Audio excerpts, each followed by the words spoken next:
ईड़ा और पिंगला में संतुलन लाना एक बहुत महत्वपूर्ण हिस्सा है संतुलित जीवन जीने के लिए। दिन में 4 बार 40 मिनट के दौरान एक तरह का परिवर्तन होता है। इन्हें संध्या काल या संध्या कहते हैं, क्योंकि इस समय ईड़ा और पिंगला में संतुलन बहुत तेजी से बदलता है। योगिक परंपरा में इसे इस तरह देखते हैं, शरीर और मन जैसी कोई चीज नहीं होती। भौतिक शरीर होता है, मानसिक शरीर होता है, ऊर्जा शरीर होता है। ऊर्जा शरीर में 72,000 नाड़ियां शामिल होती हैं। जब हम नाड़ी कहते हैं तो इसका मतलब है एक चैनल या रास्ता। नाड़ी का मतलब कोई नस नहीं है।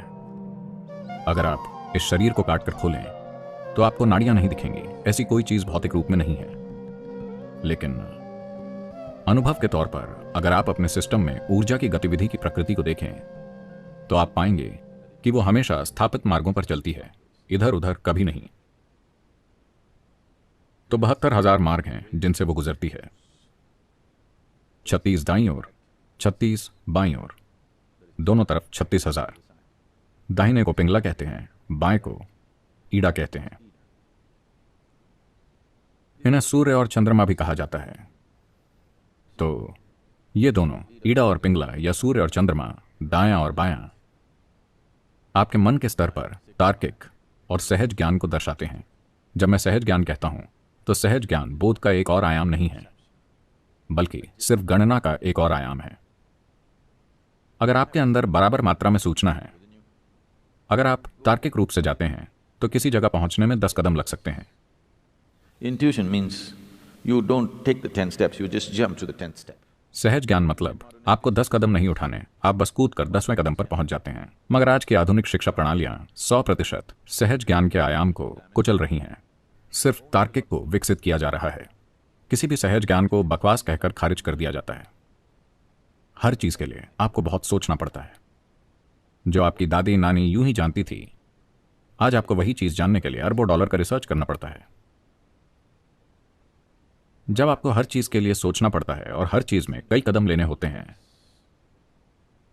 अब जीवन तनावपूर्ण हो जाता है।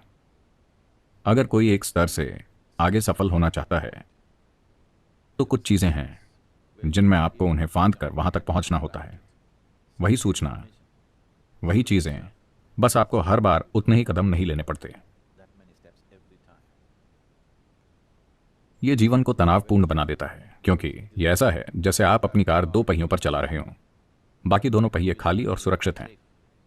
मैं नहीं जानता कि कब इस्तेमाल के लिए, पर 2 पहिए जो आप इस्तेमाल कर रहे हैं उन पर भारी दबाव पड़ेगा। तो योगिक प्रणाली में सहज ज्ञान की अहमियत उतनी ही महत्वपूर्ण है जितनी तार्किक की।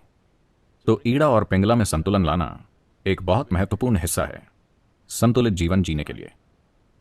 खुद को जटिल स्थितियों में आसानी से चलाने में सक्षम होना तभी संभव है जब आपके मन का सहज ज्ञान संबंधी आयाम पर्याप्त विकसित हो। वरना छोटी चीजें आपको परेशान कर देंगी, क्योंकि हर चीज के लिए कई कदम हैं। यहां हम कुछ चीजें करेंगे ताकि ईड़ा और पिंगला में संतुलन ला सकें, जिससे आपको अनुभव के तौर पर इसकी एक समझ मिल सके। अगर आप अपनी तर्जनी उंगली को अपने नाखूनों के नीचे रखते हैं और धीरे धीरे सांस छोड़ते हैं, देखिए कि किस नथुने में अभी सांस प्रबल है।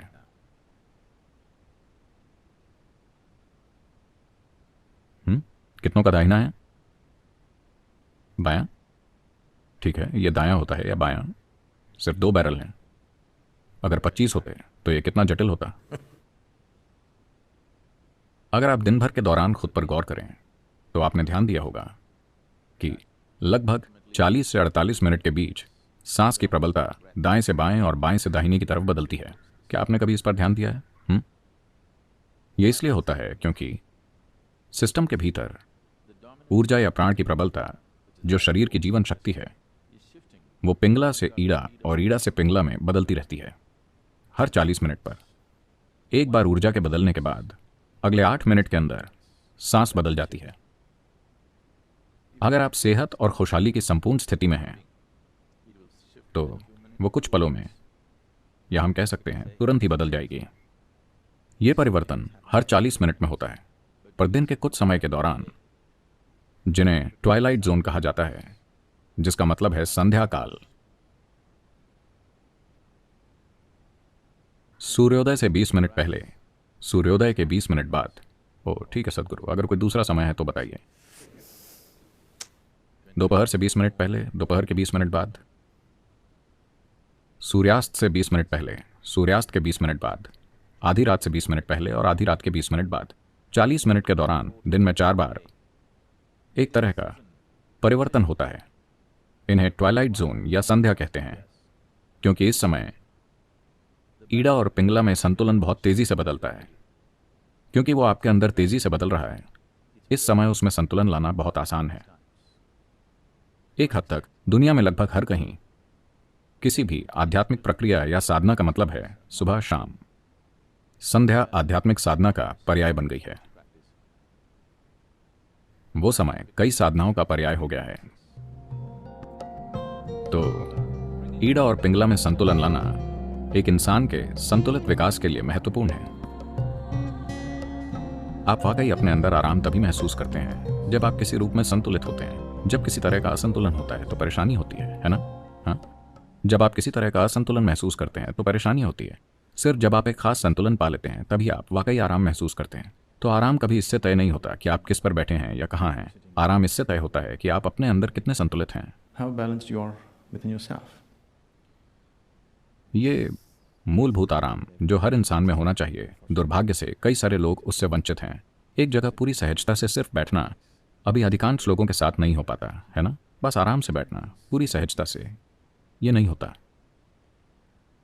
तो जब ईज यानी आराम नहीं है तो ये डिसीज़ है। चाहे आपने मेडिकल जांच कराई हो या नहीं, ये एक बीमारी है। अगर परेशानी एक समय के बाद जारी रहती है तो वो खुद को शरीर में एक खराबी के रूप में व्यक्त करेगी, जो किसी तरह के रोग के रूप में दिखाई देती है। हर तरह की समस्या के लिए अविश्वसनीय नाम सामने आ रहे हैं। मूलभूत कारण कि सिस्टम क्यों अपनी अवधि पूरी नहीं करता, इसे अपनी अवधि पूरी करने के लिए डिजाइन किया है, पर यह अपनी अवधि पूरी नहीं कर रहा क्योंकि हम इसे असंतुलन के अलग अलग स्तरों पर रखते हैं। आप अपनी कार हर समय बस 2 पहियों पर चलाते हैं तो कुछ ना कुछ खराब होगा। तो इसी तरह पूरे सिस्टम को ठीक से नहीं रखा जा रहा है। सिस्टम में पर्याप्त संतुलन नहीं है। केवल जब आप संतुलन में होते हैं तभी आराम होता है, वरना कोई आराम नहीं होता। कोई व्यक्ति आराम नहीं जान पाएगा जब तक कि वो अपने अंदर थोड़ा बहुत संतुलन न जानता हो। केवल जब आप संतुलित होते हैं तभी आप स्थिर हो सकते हैं। और लोग बीमार हैं, इंसान सिर्फ इसलिए बीमार हैं क्योंकि वो नहीं जानते कि स्थिर कैसे रहें। स्थिरता तब तक नहीं आएगी जब तक पर्याप्त संतुलन न हो। केवल जब आप पूरी तरह संतुलित होते हैं आप अपने भीतर स्थिर हो सकते हैं, वरना ऐसा नहीं।